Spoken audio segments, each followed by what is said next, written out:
Well, hey there, and welcome to Preach and Lead, the place for you if you want to receive practical pastoral training. My name is Brandon, and I'm so glad that you're here. Today, we've got a fun video that we're going to do. We're going to look at the most viewed sermons on YouTube in the year 2022, and we're going to look and see if there's any lessons that we can learn from them. Now, a couple disclaimers. First, we are not going to go to these people. You're going to probably notice these aren't people that you're going to probably want to go to for theology, okay? And that's not even the point. We're not even going to talk about that. What we're going to look at are the ways they communicate what it is that they're saying. How are they doing it? And why are these the most viewed messages? Some of it's going to be due to production value. And here's the thing. None of us should have a goal to just simply go viral on YouTube. Obviously, we want to get the good news out to people, out to the masses.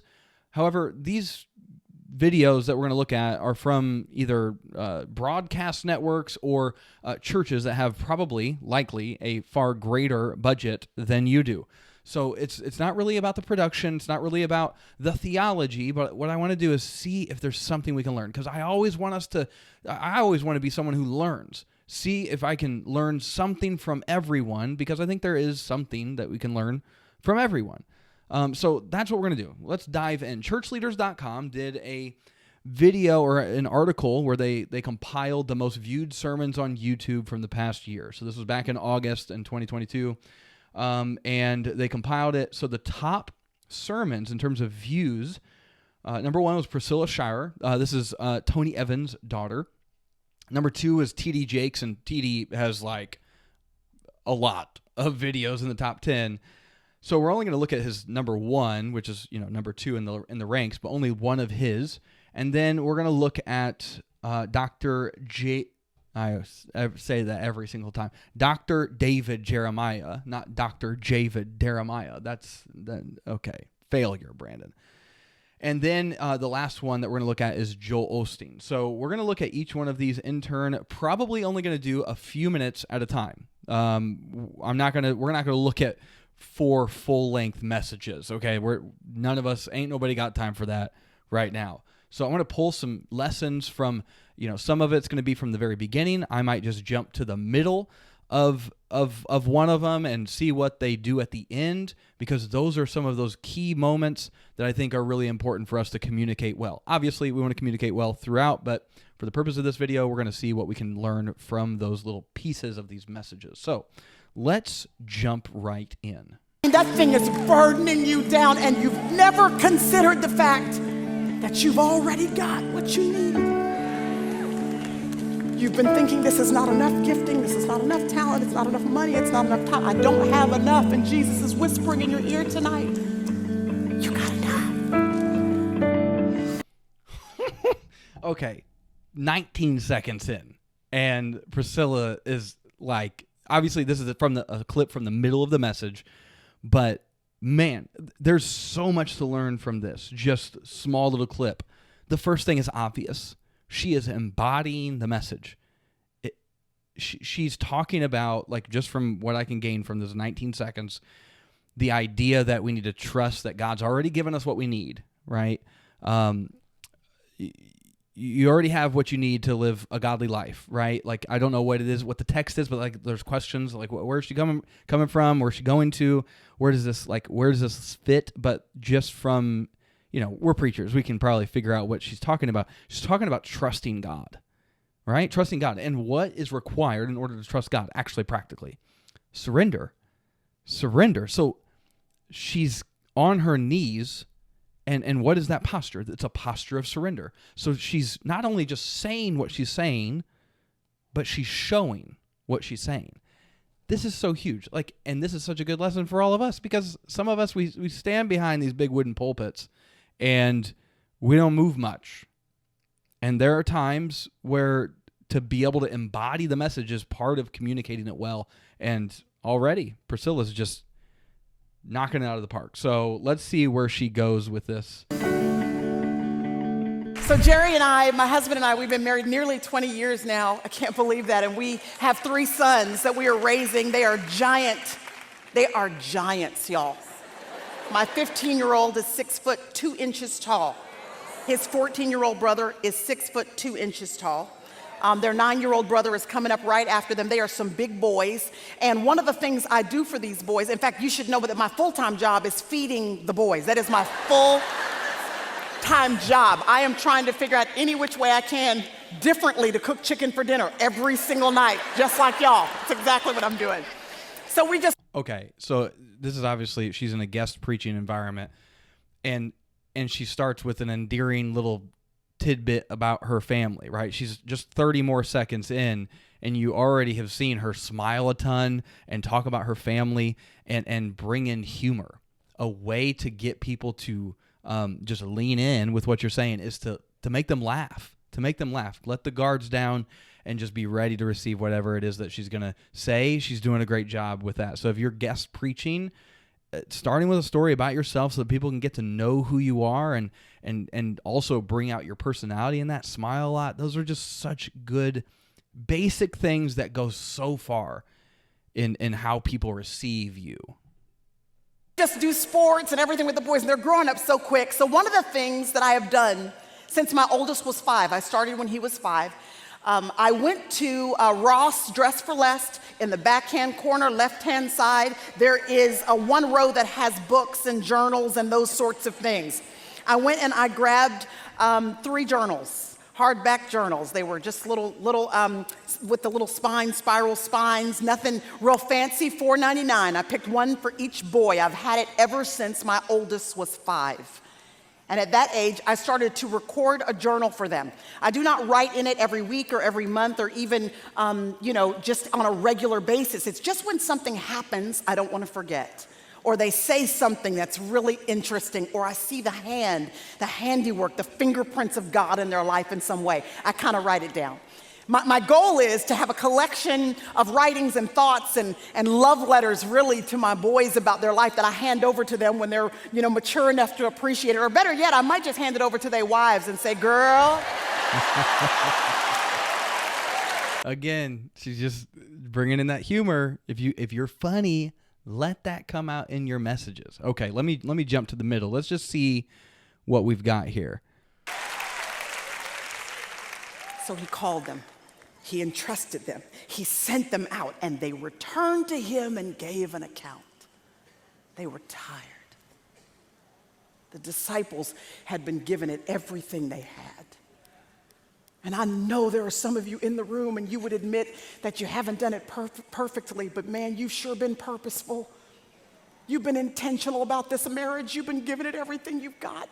You've been intentional about that teenager. You've been giving that kid everything you got. This toddler that has this specific bent or this specific issue that you've been doing everything you can, going to see every expert that you can, reading everything that you can to be the best that you can.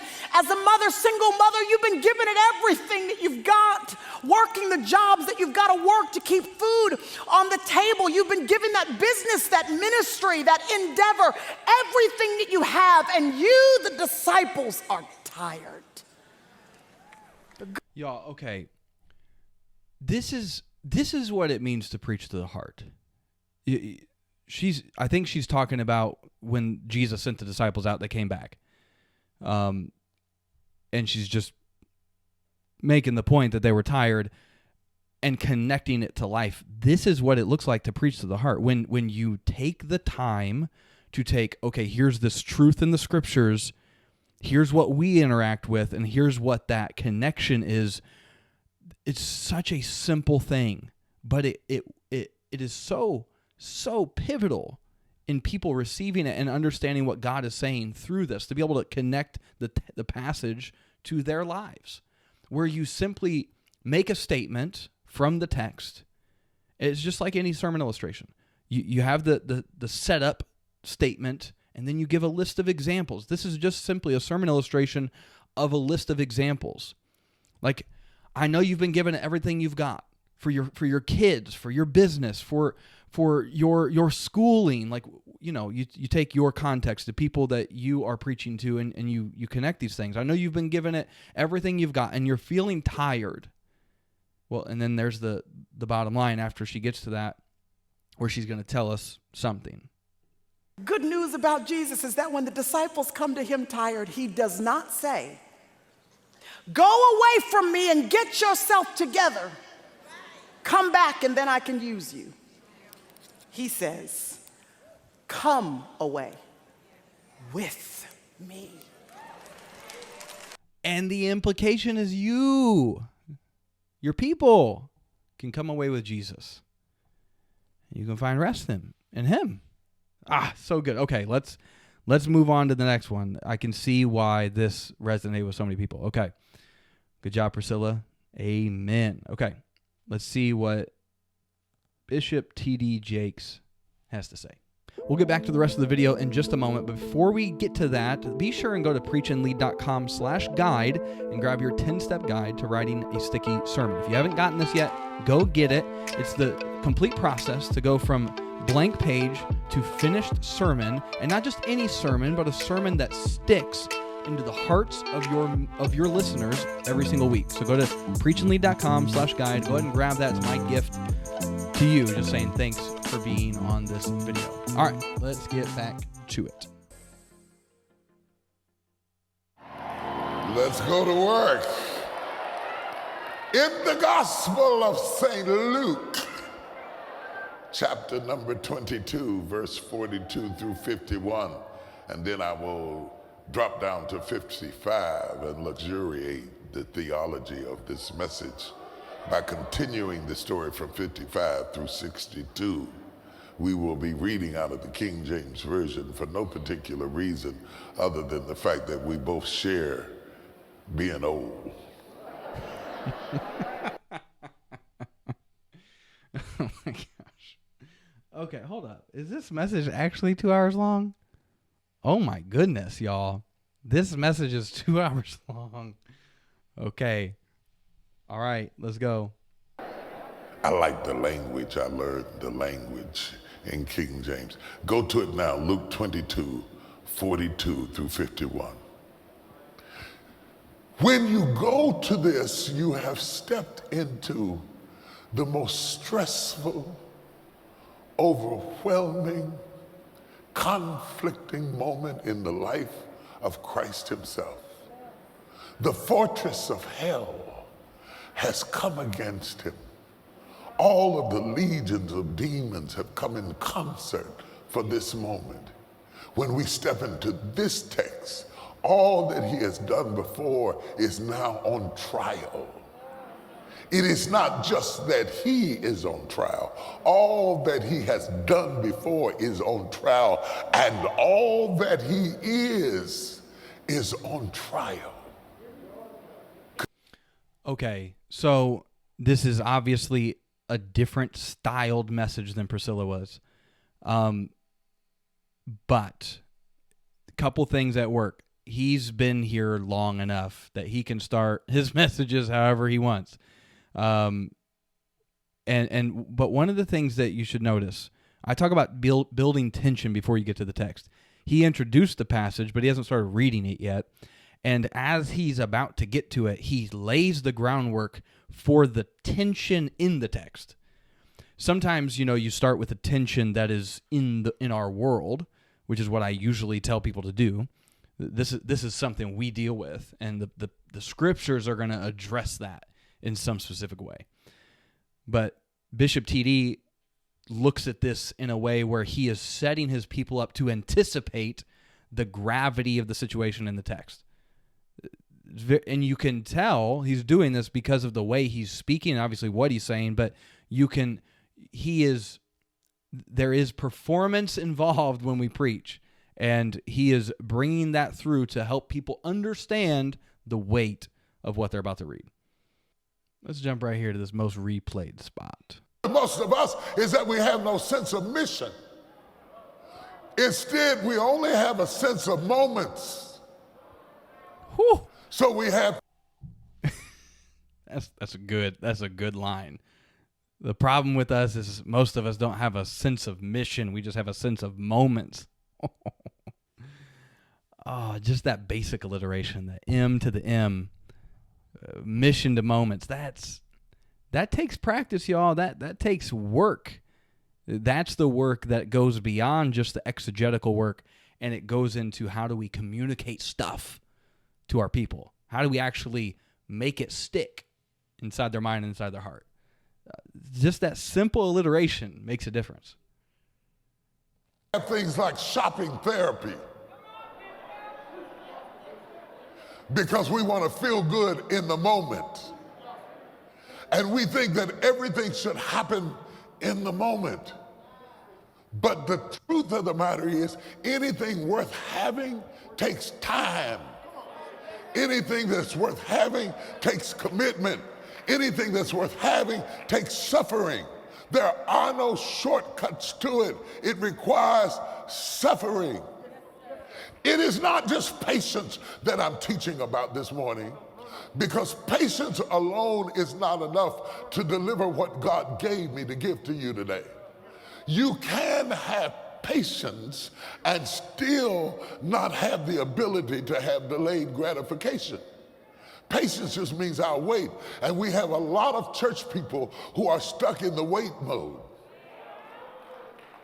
They're waiting on God to do something, when in fact God is waiting on them to do something. So patience alone is not enough. This is one of those things where when you are preaching, one of the helpful things when you're teaching something is to distinguish with what you're saying versus what you're not saying. And that's what he's doing right here. He's saying, like, he's talking about delayed gratification and how that's different from patience, because you got some patient people, but a lot of time those are just passive people. Like, that's what he's saying. You know, are you focused on moments or mission? Don't be patient and passive, but be delayed gratifying people. I tried to do something, didn't work. Okay, let me jump to the end. Spirit, in unction. I speak 100-fold return in energy.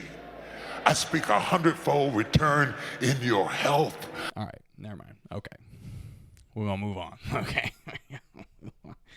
Okay. Just slide right on out of there. Okay. I've never listened to this guy, so we'll see how this goes. This thing's falling apart. When marriage was thought to be obsolete by so many people, I never thought I'd see the day when the Bible was marginalized in our culture, in our government, but more tragic than all, in our churches. I never thought I'd see the day when atheists would be so angry. So everywhere I go, people ask me this question. Dr. Jeremiah, I'm a follower of Jesus Christ. How am I supposed to make this work in this paradigm in which we're living? How am I supposed to live for Jesus Christ when everything around me seems to be disintegrating, and even sometimes my own church doesn't stand up for the things that I've always believed? Okay, so whether you agree with what he's saying or not is beside the point. What he's doing is using an example, like an anecdote, that probably speaks to the way people see things in his congregation. The people who are there, he's using this example of someone talking to him in a way that articulates the feelings and the thoughts of his people. And it's important that when we are communicating the Word of God, to make sure that we can articulate the way people are thinking, the way people are feeling in our culture today, because if we want to reach them, then they're going to care that we understand before they're going to be willing to listen to what we're saying. So we need to be able to articulate the way they are sensing this, the way they are feeling, and be able to speak to that. And I have been forced to answer that question because I've raised the issues. And I was reminded when that question kept surfacing of a passage of scripture that I heard preached since I was a young person. A passage that was written to another generation of people who were living in a very similar time. Paul wrote these words to his Roman Christians who were living in the Roman Empire when the Roman Empire was extremely hostile toward Christianity. After teaching in his letter the doctrines of the faith and explaining the place of Israel in God's plan, he began the second half of his book with these familiar words from Romans 12. I beseech you, therefore, brethren, by the mercies of God, that you present your bodies a living sacrifice, holy, acceptable to God, which is your reasonable service, and do not be conformed to this world, but be transformed by the renewing of your mind, that you may prove what is that good and acceptable and perfect will of God. If I could have asked the Lord to send me an answer to the question, what must I do in the midst of this confusing time, there could be no clearer answer than these two verses. For here in Yeah, that's a good way to set up the text, to propose a question and then answer it with the text. And then he's going to spend his rest time, I'm assuming, working out what that means. Let's go to the next guy. Number 6, officially on Church Leaders ranks on most viewed sermons in 2022. Choose to be happy. Okay, okay.